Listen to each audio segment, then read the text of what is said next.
ഓം ശ്രീ ഗുരുഭ്യോ നമ. ഏറെ കാലത്തിനു ശേഷം അയാൾ സുഹൃത്തിന്റെ വീട്ടിലെത്തി. സുഹൃത്തിന് വലിയ സന്തോഷം. അദ്ദേഹം വേണ്ടവിധം സൽക്കരിച്ചു. ആദ്യം സൂപ്പുണ്ടാക്കി കൊടുത്തു. ഇരുവരും സൂപ്പും നുകർന്നുകൊണ്ട് തോട്ടത്തിലിരിക്കുമ്പോൾ വീട്ടിൽ നായ വന്നു. ആ നായ അതിഥിയുടെ അരികിൽ വല്ലാത്ത സ്നേഹപ്രകടനം നടത്താൻ തുടങ്ങി. മുട്ടിയുരുമിയും പാദങ്ങളിൽ നക്കിയും അത് തന്റെ സ്നേഹം കാണിച്ചുകൊണ്ടേയിരുന്നു.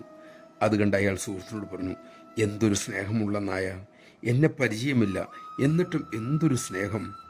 അത് കേട്ട് സുഹൃത്ത് പറഞ്ഞു, എടാ, അത് നിന്നോടുള്ള സ്നേഹം കൊണ്ടല്ല, നിന്റെ കയ്യിൽ സൂപ്പുണ്ടല്ലോ, അതവൻ കണ്ടു. നീ അതവന് കുറച്ച് കൊടുക്കുമല്ലോ എന്ന പ്രതീക്ഷയിലാണ് ഈ സ്നേഹപ്രകടനം മുഴുവനും. ഇക്കാര്യം പറഞ്ഞിട്ട് അമ്മ അരുളി, മക്കളെ, പലരുടെയും സ്നേഹം ഇങ്ങനെയാണ്. ആ സ്നേഹത്തിന് പിന്നിൽ ഒരു പ്രതീക്ഷ, ലക്ഷ്യം എന്നിവയൊക്കെ ഉണ്ടാകും. കാരണം നിസ്വാർത്ഥമായി സ്നേഹിക്കാൻ നാം പഠിച്ചിട്ടില്ല.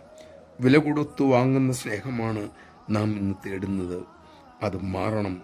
ബോധപൂർവം നിസ്വാർത്ഥമായി സ്നേഹിക്കാൻ മക്കൾ ശീലിക്കണം. അപ്പോഴേ യഥാർത്ഥ സ്നേഹം നേടാൻ മക്കൾക്ക് അർഹതയുണ്ടാവുള്ളൂ. കുടുംബ ബന്ധങ്ങൾ ഉറപ്പാകുന്നത് സ്നേഹം മൂലമാണ്. പരസ്പരം മിണ്ടാതിരുന്നാൽ ബന്ധങ്ങൾ അകലുന്നു. എന്താണ് കാരണം? കല്യാണം കഴിച്ചത് ജ്ഞാനികൾ തമ്മിലല്ല, യാചകന്മാർ തമ്മിലാണ്. സ്നേഹം യാചിച്ചിരുന്നവർ പരസ്പരം വിവാഹം കഴിച്ചു. അതല്ലേ ശരി? നമഃശിവായ.